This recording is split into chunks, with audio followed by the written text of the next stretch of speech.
Last example मध्ये आपण 14 नंबरचा न्यूमेरिकल सोडवला आहे. या व्हिडिओमध्ये आपण 15 नंबरचा IMP न्यूमेरिकल सॉल्व्ह करणार आहोत. चला काय दिलंय, find the change in length. Change in length विचारलंय म्हणून मी म्हटलं L2 - L1. ठीक आहे, L2 - L1 आणि ऑलवेज पॉझिटिव्ह असेल.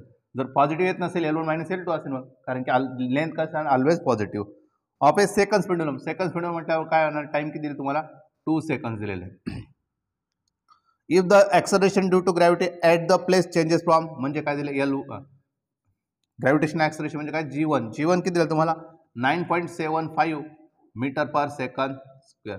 G2 किती दिले बघा बरं, G2 किती दिले तुम्हाला 9.8 मीटर पर सेकंड स्क्वेअर. 9.8 मीटर पर सेकंड स्क्वेअर. 9.8 मीटर पर सेकंड स्क्वेअर. चला टाइम पिरियडचा फॉर्म्युला काय, टाइम पिरियड इज इक्वल काय 2π √ L/c. याला काय करून तुम्ही T1 लिहिलं, T1 इज इक्वल काय 2π √ L1/G1. तसं मी T2 लिहू शकतो 2π √ L2/G2. एक लक्षात ठेवा, काय सांगितलं दोनचे दोन्ही कोणते पेंडुलम आहे, सेकंड पेंडुलम. दोघांचा टाइम पिरियड काय मग सेम राहील, म्हणून therefore both are second pendulum. Both are second pendulum. Second pendulum म्हटलं तर टाइम पिरियड किती होणार त्याचा 2 सेकंद होणार. याचं पण काय होणार 2 सेकंद होणार. म्हणजे दोघांचे काय करतो आपण इक्वेट करू शकतो. मग काय केलं मी 2π √ L1/G1 इज इक्वल टू काय 2π √ L2/G2. ठीक आहे, चला हा 2π गेट कॅन्सल. रिमेनिंग करायला बघतो आता. रिमेनिंग करायला √L1/G1 √L1/G1 हे किती आला √L2/G2. ठीक आहे, L1/G1 आणि L2/G2. चला याला काय करूया, taking square on both side. Square on both side. Square जर सही केलं तर तुम्हाला काय मिळालं L1/G1 इज इक्वल काय L2/G2. ठीक आहे, आता बघा L2 काढून घेतो म्हणून L2 इज इक्वल, कारण की आपल्याला काय करायचं आहे L2 - L1 करायचं म्हणून L2 इज इक्वल काय केलं L1/G1/G2 केलं. ठीक आहे, L1/G1/G2 केलं. मग आपल्याला काय पाहिजे L2 - L1. आपल्याला काय पाहिजे L2 - L1. ठीक आहे, आता बघा L2 ॲज इट ठेवला. L1 ची व्हॅल्यू दिली का तुम्हाला नाही, L2/L1 करू. मग हा L1 इकडे शिफ्ट केला म्हणजे काय झालं L1 इज इक्वल काय G1/G2. G1/G2. चला पुढे सॉल्व करूया. हां बा L2/L1 ह्याच्यातून काय करू एक सबट्रॅक्ट -1 करू. इकडे पण काय करू -1 करू. म्हणून काय -1 इज इक्वल काय इथं काय G1/G2 -1. चला यांचा क्रॉस मल्टिप्लाय केलं तर काय होऊन जाईल L2 - L1/L1 इज इक्वल काय होणार आहे G1 - G2 is equal to काय अपॉन काय G2. चला G1 ची व्हॅल्यू किती दिली तुम्हाला, G1 ची व्हॅल्यू किती दिले 9.75. काय दिले तुम्हाला 9.75. याची व्हॅल्यू किती दिली G2 ची व्हॅल्यू किती दिली 9.8. मी तुम्हाला ऑलरेडी सांगितलं लेंथ ऑलवेज पॉझिटिव्ह असणार आहे. 9.8 डिवाइड बाय काय करायचं आपल्याला 9.8च करायचं आहे. काय करायचं आहे 9.8च करायचं, बरोबर की नाही. चला सबट्रॅक्शन करूया.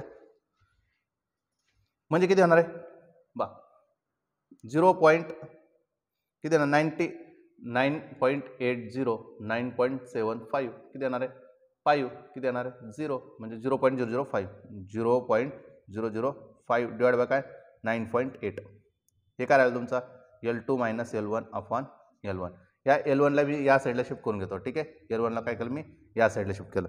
आता आन्सर निगेटिव्ह तर मग पॉझिटिव्ह का केलं, कारण ऑलवेज कसं असणार आहे पॉझिटिव्ह असणार आहे. ठीक आहे 9.8 याचं काय करूया आपण लॉग टेबलमध्ये बघून घेऊ. याचा आन्सर काय बघूया लॉग टेबलमध्ये बघून घेऊ तो किती आन्सर येतो. चला तो तिकडचा पार्ट दिसतोय तिथं लॉग अप्लाय करायला. ओके दिसतो 0.05 चा स्क्वेअर 0.05 म्हटलं तर किती येणार 2 बार येणार. याची कॅरेक्टरिस्टिक किती येणार आहे 0 येणार. मग कशामध्ये बघणार तुम्ही 50चा 0 बघणार. कशामध्ये बघणार 50चा 0 6990 6990 म्हणजे 98चा 0 98चा 0 9912 9912 दोघांचं काय करायचं सबट्रॅक्शन करायचं आहे. चला एक झालं 10 एक झालं 8. ठीक आहे म्हणजे 8 किती झालं 7 0 16 झालं, 16 म्हणजे किती झालं 7 झालं, इथून एक कॅरी घेतला म्हणजे 3 बार म्हणजे राहिला 3 बार. ठीक आहे. अँटी लॉग अप्लाय करणार आपण, अँटी ऑफ दिस वन. हां, अँटी ऑफ दिस वन किती येतं तुमचं अँटी ऑफ दिस वन 7078 बघायचं आहे. 7078 70चा 78 बघायचा, 70चा 7 मग किती 5093 5093 आहे. आणि मिन डिफरन्समध्ये किती बघायचं आहे, मिन डिफरन्समध्ये 8 बघायचं, तो किती आहे 9 आहे. म्हणजे किती 50 3 ना 50102 50102 50102 500102 का 5102 येईल. 2 मिनटं. किती 70चा 78 70चा 78 70चा 7 7 किती 5093 आहे. ओके, हे किती बघायचं 8 म्हणजे 5 8 8 3 11 म्हणजे 5101 5101 5101 डेसिमल इथं इंटू किती 10⁻⁻1. हां, तो किती आला आपला आन्सर आता 5 पॉईंट किती 10⁻⁻3 5.101 इंटू किती 10⁻³ इंटू काय L1. याला जर मी सबट्रॅक्ट केलं, या साईडला शिफ्ट केलं म्हणजे काय होणार आहे 0.005 डेसिमल इथं होता 1 2 3 इथं आला 0101 इंटू किती L1. म्हणजे काय झालं तुमची जी लेंथ आहे ती किती चेंज होणार आहे 0.005 0.005 हे ॲप्रॉक्सिमेटली L इंटू काय L1. L2 मायनस L1 किती होणार तुमचं चेंज इन लेंथ किती होणार आहे 0.005 टाइम्स ऑफ फर्स्ट लेंथ. पहिल्या लेंथपेक्षा इनिशियल लेंथपेक्षा 0.5 टाइम्स काय होणार आहे तुमची लेंथ वाढणार आहे 0.005 मीटर इतकं लेंथने वाढणार आहे. ठीक आहे.